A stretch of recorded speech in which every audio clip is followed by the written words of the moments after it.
Hello, hope you're doing good. In this video, I will be showing you how to make A4 document landscape on Canva. Once on Canva, you're going to go over to the top right hand corner and you're going to select create a design. In the search bar, I want you to type in A4. Then from there, you can see A4 document portrait and landscape. We're going to be selecting landscape.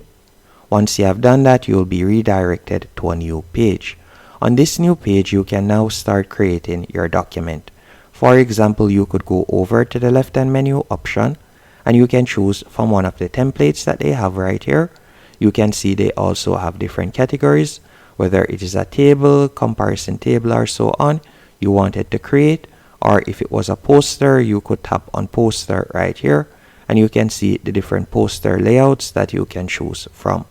You can simply tap on any one you would like to use, or you can tap on uploads from the left hand menu option, and from there you could upload whatever you would like to add to your document.